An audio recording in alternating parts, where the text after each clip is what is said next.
3차시 강의 시작하겠습니다.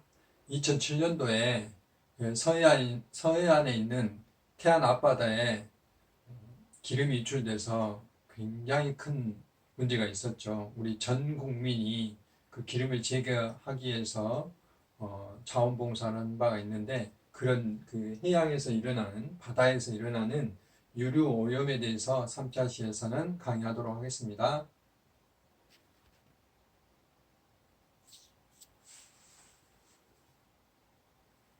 먼저 석유 유류 오염의 주체가 석유죠. 석유는 재생될 수 없는 천연자원이다. 일반적으로 이제 중동 지방에서 석유가 많이 나오는데, 과거에 거기에 있는 사막지대가 울창한 숲이었다고 그래요. 그 숲들이 이제 지하로 묻히게 됨으로써 그게 오랫동안 그 분해가 됨으로써 연료가 만들어진 거죠. 그게 이제 석유가 된 건데, 그 천연자원이죠. 석유는. 근데 다시 만들어지려면 수억 년이 걸려야 하기 때문에 재생될 수 없는 천연자원이다. 그래서 정유된 형태로 에너지 생산을 이용한다. 우리가 사용하고 있는 휘발유라든지 이런 건 다 정유가 된 거잖아요. 원유를 가지고. 전 세계 에너지의 현재 40%. 그래서 이거는 일반적으로 땅에서 파낸다 해서 화석연료라고 그러죠. 그 화석연료의 대표적인 게 이제 석유, 그 다음에 석탄이 있는 것이죠. 그래서 우리가 이런 에너지뿐만 아니라, 우리가 아까 앞에 플라스틱에 대해서 말씀드렸는데, 그런 합성 수지 같은 인공물질을 만드는 재료가 바로 이제 석유죠.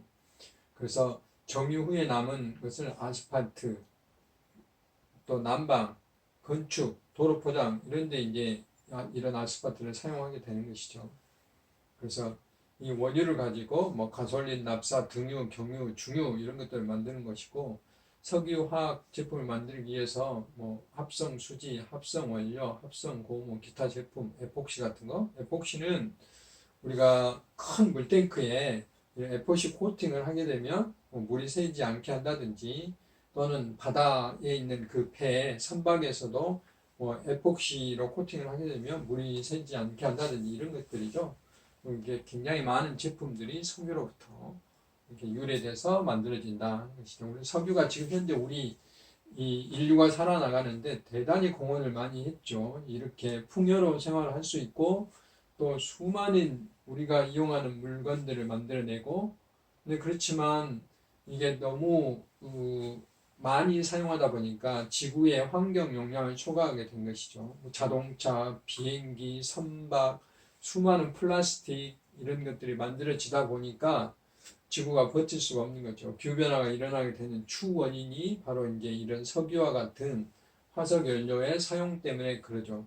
우리나라의 기후변화의 그 첫 번째의 그 목표가 내연 기관을 없애는 겁니다. 탈내연 기관화. 그러니까 지금처럼 그 피스톤에 의해서 그 운행되는 휘발유나 경유 자동차를 다 없애겠다는 거죠. 앞으로는 수소 자동차나 전기 자동차로 모두 다 바꾸겠다는 거죠. 이거는 이제 피스톤이 필요가 없는, 내연 기관이 필요 없는 거죠. 우리가 내연 기관이 만들어짐으로써 생산의 자동화라든지 대량 생산이라든지 우리 사람들이 살아나가는데 굉장히 편리한 일들이 많이 만들어졌어요. 그런데 이제 환경오염이라든지 생태계 파괴라든지 기후변화라든지 이런 이제 문제들이 많이 남게 된 것이죠. 이제 석유는 그 생산 도는 곳에서만, 원유가 나오는 곳에서만 나오잖아요. 중동 지방, 미국, 러시아 이런 데서만 나오기 때문에 우리나라는 석유가 한 방울도 안 나와서 가져와야 되잖아요. 그래서 수송이 필요해요. 수송이 필수적으로 수송이 필요해요. 채굴 장소가 소비되는 곳과 원거리에 위치하고 있기 때문에 수송을 해야 됩니다. 그러다 보니까 유조선 또는 육상의 송유관이 필요해요. 우리나라 같은 경우는 유조선으로 가져와서 여수라든지 충남 쪽에 유조선을 가져와서 그것을 육상 송유관을 통해서 이제 그 정유 공장으로 가는 거죠. 그 다음에 탱크로를 통해서 이제 우리 주유소라든지 해당이 필요한 곳에 이렇게 보내는 것인데, 그러다 보니까 이제 배에서 누유, 기름이 이제 흘러나오는 것이죠. 또는 이 육상 송유관에서도 기름이 흘러나오는 것이고, 그다음에 유조선은 청소한다든지 이런 데서 이제 기름이 흘러나오죠. 그다음에 배의 균형을 맞추기 위한 그래서 물을 채우는 것을 우리가 벨라스트라고 그러는데 이 탱크에 물을 교환하면서 거기에 기름도 나오기도 하고 또 저기 중동 지방에 있는 생물들이 우리나라 바다에서 발견이 되기도 하고 아까 지중해 다음치도 마찬가지예요. 이것이 벨라스트 때문에 그렇습니다. 벨라스트 때문에. 그래서 상당량의 기름이 바다로 유출되는 이런 문제가 있어요. 또는 이제 사고로 유조선이 전복되는 사고로 바다에 기름이 유출되는 문제 이런 것들이 틈틈이 일어나고 있어요. 우리나라에서도 뭐 1년에 몇 건씩 일어나죠. 특히 여수 앞바다든지 충남이라든지 이런 곳에서 그 기름이 유출되는 사고가 종종 뉴스에 이렇게 보도가 되고 있습니다.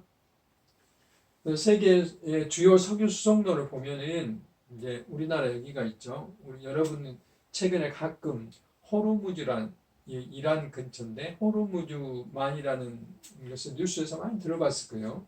예멘, 에티오피아, 소말리아 해적들이 여기가 많이 있죠. 뭐 아덴만의 영웅이란 말도 나고 그랬죠. 여기 이제 우리나라에 군함이 파견돼 있어서 우리 이런 그 유조선의 운항이라든지 또는 무역 그 선박이나 이런 것들을 지금 우리나라 그 함정이 지키고 있는 거죠.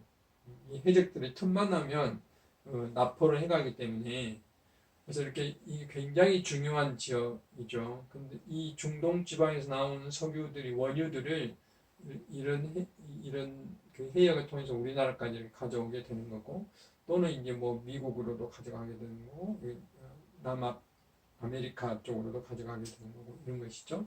그래서 굉장히 원거리를 수송할 수밖에 없다 하는 것입니다. 문제는 앞에서 제가 말씀드렸지만 생태계에 외래 생물 유입의 주범으로 선박 평형수 이걸 벨라스트라고 그래요. 앞에서 벨라스트라고 말씀드렸죠.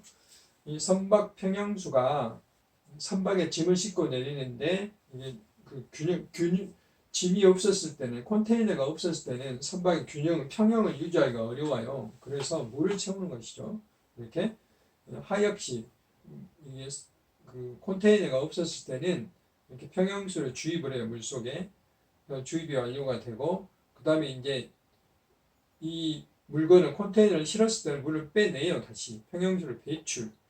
그래서 이제 완료가 되면 이렇게 되는 것이죠. 배출이 완료가 되면 그래서 이 해수를 여기다가 유입했다가 빼냈다가 이렇게 하기 때문에 먼 나라에서 해수를 유입했다가 우리나라에서 해수를 배출을 하게 되면 먼 나라의 생물들이 우리나라까지 와버리는 것이죠. 이 배를 타고 우리가 의도하지 않았지만 그럼으로써 이런 생물들이 이제 개, 물벼룩, 동물 플랑크톤이죠. 뭐 망둥어, 아시아, 다시마. 그래서 우리나라의 그 남해안에서 서해안에서 뭐 애국의 생물들이 특히 무역항의 부산이라든지 이런 데서 애국의 생물들이 발견되는 것도 이 선박 평형수 문제예요. 약 7,000종 이상의 외래 생물종이 유입했다라고 이제 이렇게 조사가 된 것이죠. 그래서 생태계 교란하는데 바다에서 크게 이렇게 원인이 되는 게 바로 선박 평형수라고 이야기합니다. 우리가 이제 그 육지에서는 애국에서 들어오는 뭐 부르기라든지 베스라든지 황소개구리라든지 뭐 이런 게 있잖아요. 토끼 닮은 뭐 그런 거 이런 것들이 있기도 하고 최근에는 우리나라에 있는 뭐 환산덩굴 이런 생물들이 생태계 교란 생물들로 지정받아 있는데 바다에서는 이와 같이 이 선박 평형수 때문에 이런 문제들이 일어나고 있다라고 이야기를 할 수가 있습니다. 이제 여기서부터는 좀 빨리 넘어가도록 하겠습니다. 왜냐하면 여러분들이 지루할 수가 있기 때문에 석유의 성분들은 탄화수소, 그러니까 탄화수소라는 것은 C가 탄소잖아요. 탄소 이제 이게 석유가 아까 제가 어떻게 만들어졌다 했죠? 수억 년 전에 그 나무들이 이제 땅 속에 들어가 있어서 이게 오랫동안 있다가 석유가 만들어지고 석탄이 만들어지고 이렇게 된 것이죠. 그럴 때는 결국은 이게 탄소예요. 우리가 나무를 불러 태우면 이게 검댕이 되잖아요. 이 검댕이 전부 다 탄소예요, 탄소. 그 뜻이 이것하고 수소하고 결합이 돼서 만들어진 게 이제 석유라고 했습니다. 그래서 복잡한 유기화합물의 혼합체라고 이야기를 합니다. 그래서 지질학적으로 장시간 동안 퇴적층에서 높은 온도와 높은 압력, 고압하에서 복잡한 반응으로 만들어진 생물량으로 만들어진 것이 바로 석유다. 생물량이란 주로 식물이나 동물들을 말하는데 이런 것들이 바로 그 석유다라고 하는 건데 그 종류는 이제 그 액체로 된 원유, 가스, 천연가스, 우리 LPG 사용하죠. 석유, 혈암, 그 다음에 아스팔트나 타르 뭐 이런 것들을 우리는 석유라고 할 수가 있습니다. 모르셔도 되는데 석유의 성분들은 이렇게 오랫동안 이 땅속에서 퇴적층이라는 게 이게 차곡차곡 쌓인 것을 말하잖아요. 그럼 이 밑에 있는 것들이 땅이 쌓이고 해서 오랫동안 압력들이 많고 온도가 올라가서 석유가 만들어진 것이죠. 그래서 거기에 대표적으로 지방족 탄화수소, 그 다음에 지방족 고리탄화수소, 방향족 탄화수소, 뭐 분별, 뭐 어렵죠? 이 말이 무슨 말인지 이제 중고등학교 때 화학을 배운 사람들은 어렵게 않겠지만 지방족 탄화수소 뭐 이런 것들인데 아무튼 탄화수소 앞에 이 탄소 고리들이 쭉 이렇게 연결되어 있다는 그런 의미로 생각하시면 되고요. 방향족은 그 육각형 고리가 있어요. 이게 이제 그 화학식의 구조들을 이렇게 그려보면 육각형 고리가 있는데 이렇게 고리로 되어 있는 거. 그래서 고리로 되어 있는 것은 주로 우리가 아로마틱 뭐 테라피 이런 걸 받잖아요. 그 말은 그 향기가 좋은 그 힐링 그 마사지 같은 거 받는다는 그런 뜻인데 아로마틱이란 말이 냄새가 난다는 이야기예요. 우리 석유 같은 거 냄새가 나잖아요. 그걸 벤젠골이라고 그러는데 모르셔도 됩니다. 그런 것들로 이루어졌다 이 말입니다. 그래서 이런 것들이 바다로 이제 큰 사고를 통해서 유조선이 뒤에서 하겠습니다만은 사고를 통해서 바다로 원유가 유출되기도 하고 또 시추선이나 이런 것들이 이 전복돼서 또 나오기도 하고 송유관이 파열돼서 기름이 이제 오염사고가 일어나기도 하고 또 육상에서 일어난 것도 그렇습니다. 제가 과거에 이제 그 수돗물을 만드는 곳에 일한 적이 있는데 그런 적이 있었어요. 그 탱크롤이 기름을 싣고 가는 탱크롤이 전복되면 이게 하천으로 흘러 들어오잖아요. 하천에서는 이게 기름을 제거하기 쉽지 않습니다.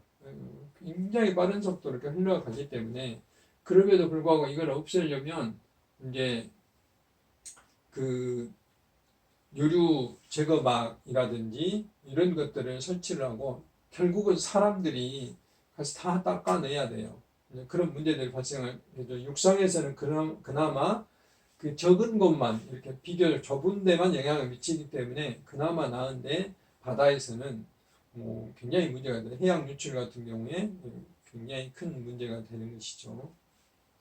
그래서 유조선이라든지 이런 곳에서 유출되는 게 이제 꽤 많습니다.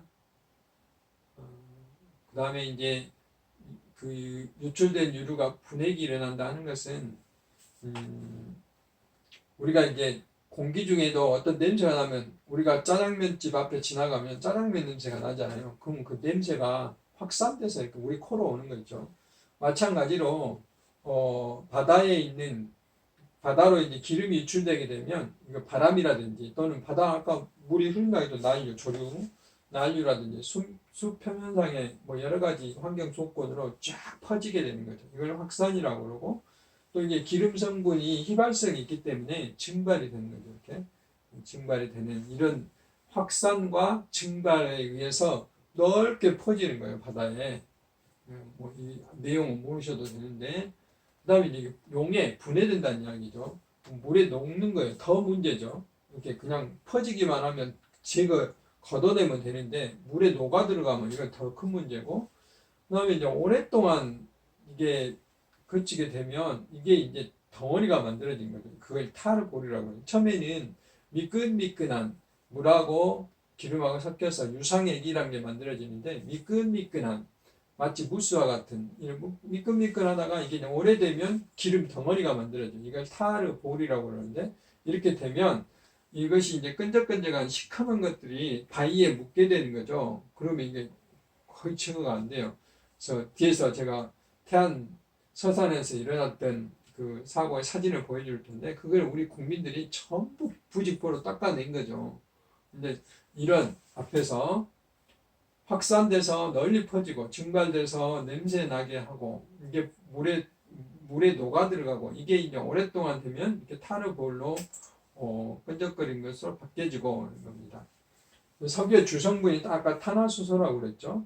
탄화수소라고 그러는데, 이 탄화수소는 우리 몸속에 생물 속에 들어오면 농축이 돼요. 그래서 식물 속에 무척추동물 물속에 살고 있는 또 그 새들한테 농축이 돼서 해로운 영향을 미치고, 그 다음에 이제 그 기름은 우리가 바다에 퍼지게 되면 새한테도 마찬가지인데, 이 해수면 표면을 유막을 형성하여 쫙 덮어버리죠. 그러니까 빛이 안 들어가게 되잖아요. 그래서 생물을 죽게 만드는 거고, 그래서 이거 두꺼운 초콜릿 무스로 덮인 수면 아래는 아주 깜깜하다라고 표현을 했는데, 이 밑에 마찬가지죠. 그 다음에 이 새는 이제 구조가 됐어요. 이걸 구조를 해서 기름을 다 조류 그 전문가들이 해서 이렇게 살려냈는데, 점도가 붙은 이런 생물체 붙은 생물이 죽을 수밖에 없죠. 플랑크톤, 새,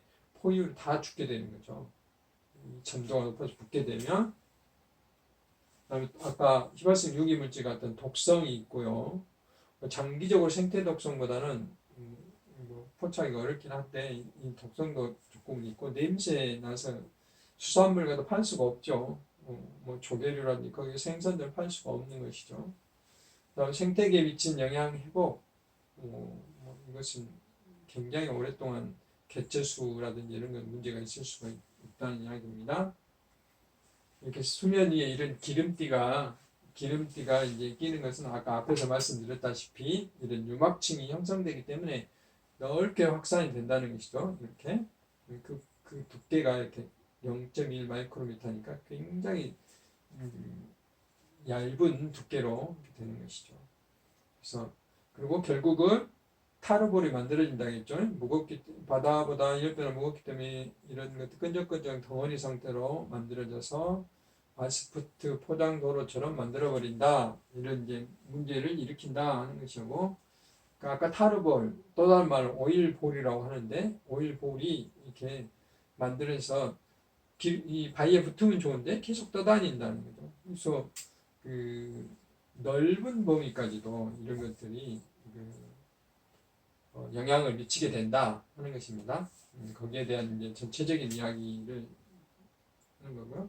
이걸 이제 상고가 나면 이렇게 기름을 흡수해서 방제 작업을 하잖아요. 그게 이제 되게 이렇게 오일 펜스를 쳐서 더 이상 기름이 확산되는 것을 방지하기 위해서 오일 펜스를 치기도 하고, 그 다음에 여기 지금 뭔가 뿌리죠. 뿌리는 것은 유분산제라는 거예요. 기름을 이렇게 보이지 않게, 아까 그 유막을 없애는 거죠. 그래서 유분산제는 자체 독성을 갖고 있는 경우도 있고, 이것도 결국은 기름을 잘게 쪼개버리니까 해양 생물한테는 거꾸로 또 피해를 일으키기도 한다고 그래요. 그래서 여기에 대해서는 논란이 있지만, 현재는 이제 그냥 유막 상태로 놔두면 더 피해가 크기 때문에 이런 작업이라도 하는 겁니다. 더 많은 이제 친환경적인 유분산제가 계속해서 만들어져야 되겠죠. 그래서 우리나라에 이제 대표적으로 가장 큰 그 유조선 원유, 그 유조선은 아니고 그 원유 유출 선박 사고가 났던 게 이제 홍콩 선적의 유조선 허베이스 스피리트인데 이 유조선하고 삼성물산의 그 일종의 바디선이 있어요. 삼성이 이렇게 두 개가 두 선박이 충돌을 했어요. 충돌을 하고 여기에서 굉장히 많은 양, 2007년도에 겨울철에 12,000리터에 가까운 원유가 태안 앞바다로 이렇게 유출이 됐죠. 앞에서 말씀드렸지만 인천대교 지금은 이제 차가 다니고 있는데 인천대교 공사를 마친 삼성 1호 크레인 이 부선 동력이 없는 배예요. 아까 바지선과 비슷하겠죠. A인선으로 경남으로 끌고 가다가 이 허베이호하고 부딪힌 거죠. 사실 이게 이제 허베이호인데 여기서 이제 유조선 안에서 기름이 유출돼서 이렇게 나오고 있는 모습이잖아요. 그래서 원유를 쏟고 있는 그런 모습이고 이 원유가 이제 타르 상태로 변한 것을 수많은 우리 국민들이 자원봉사를 통해서 걷어내고 있는 모습이에요. 보시면 우리 국민들 대단하죠. 이때가 이제 이렇게 많은 그 분들이 모여서 제거해서 지금은 이제 태안 앞바다가 굉장히 좋아졌죠. 이제 그때만 하더라도 이렇게 되니까 이 전남 제주도 추자도에서도 이 타르 덩어리 타르볼이 발견될 정도로 넓게 퍼졌다는 것이죠. 그리고 갯벌에 살고 있는 퇴적물 속에서도 기름 성분이 발견됐고 5배 이상 또 많은 생물들이 줄어들었다는 그런 보고가 있어요. 그래서 피해액만 하더라도 엄청난 주민 청구 피해액이 4조 정도 되고요. 그 다음에 법원의 결정은 약 7,300억 정도 이렇게 이제 결론이 나 있는데 엄청난 피해를 일으킨 거죠. 지금은 어쩌냐? 태안 앞바다는 이렇게 다시 이제 회복이 거의 됐어요. 회복이 2007년도니까 13년 정도 지났는데 보시면 2014년도에 약 7년 후에 거의 이제 그 기름 성분은 검출이 안 된다고 할 수가 있죠. 260이었는데 0.074로 줄어들었으니까 그 다음에 앞에서 말씀드린 이 방향족 탄화수소 이게 이제 유해한 것이거든요. 이것도 546 나노그램이었는데 지금은 13 나노그램으로 거의 검출이 안 되는 급격히 줄어들었다 하는 것이고 수산물 생산에도 이제 거의 다 회복이 됐다는 거죠. 2006년도 대비 약 27%가 증가됐으니까 그래서 그동안에 이제 정부와 국민과 서로 노력과 생태계가 정상을 회복해 가는 그런 과정이다라고 이야기할 수 있어요. 우리나라로 하여금 그 유류 사고에 대한 경각심을 일으키게 한 대표적인 사고가 바로 이제 서해안 태안 앞바다 유조선 충돌 사고에 대한 기름 유출 사고였죠. 마지막으로 이제 인류에게 석유가 사라진다면 어쩔까? 언젠가는 사라지겠죠. 이건 한정제이기 때문에. 그래서 이 에너지공단에서 그 시나리오를 이렇게 그림으로 표현한 게 있어요. 만약에 지금 석유가 없다면 초창기에는 이렇게 줄을 서겠죠. 주유소 앞에서. 근데 줄 서는 그래봐야 뭐 일주일도 안 가겠죠. 그래서 지금 우리 인류에게 석유가 없어진다면 그래서 처음에 이제 석유로 만든 게 마트 같은데 사재기가 일어나겠죠. 우리나라 같은 경우 많은 식재료도 또 비닐하우스에서 만들기 위해 석유를 사용하고 있잖아요. 그래서 그런 문제 또 여러분들 사고에 있는 전기, 화력발전소에서 석유를 사용해서 만들기도 하고 그러잖아요. 그래서 이제 농업으로 돌아간다는 거죠. 석유가 없어지니까 이렇게 사탕수를 재배하고 겨울에 따뜻한 플로리다, 미국의 플로리다 따뜻하잖아요.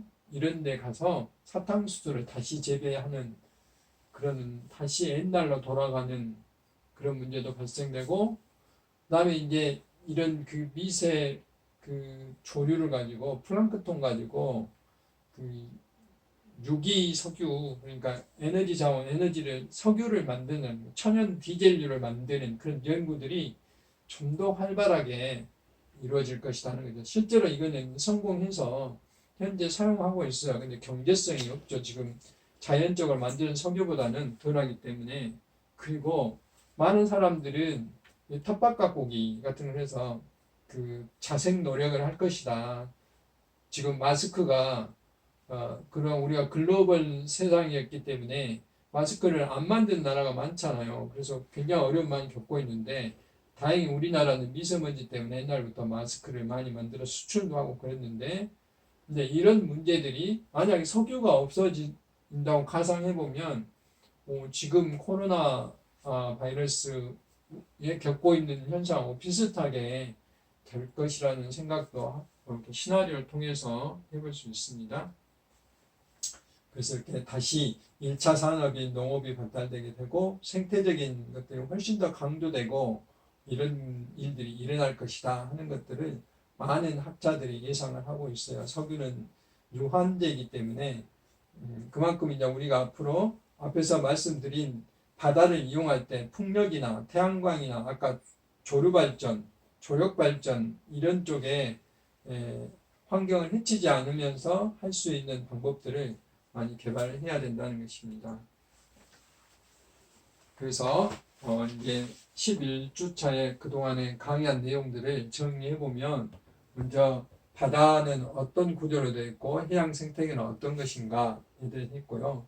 그 다음 그 중에 갯벌의 중요성에 대해서 갯벌이 기후변화라든지 생물 다양성 이런 데 굉장히 많은 역할들을 하고 있다.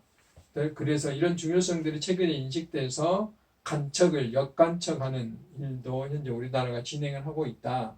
그래서 그것뿐만 아니라 바다의 오염의 상징으로 적조 현상들이 일어나고 있는데 이런 것들을 어떻게 우리가 대비해야 되는가. 그다음에 마지막으로 선박 평형수 벨라스트에 의해서 먼 곳의 바다, 다른 나라에 있는 바다 생물들이 우리나라에서 이렇게 외래 생물들이 들어와서 생태 교란을 일으키기도 있다. 그다음에 유류 오염, 유조선 사고가 나서 바다에 어떤 영향을 미친가에 대해서 이야기를 해봤습니다. 이번 11주차에는 바다에 있는 바다 생태계에 대해서 다양하게 알아봤습니다. 수고 많으셨습니다.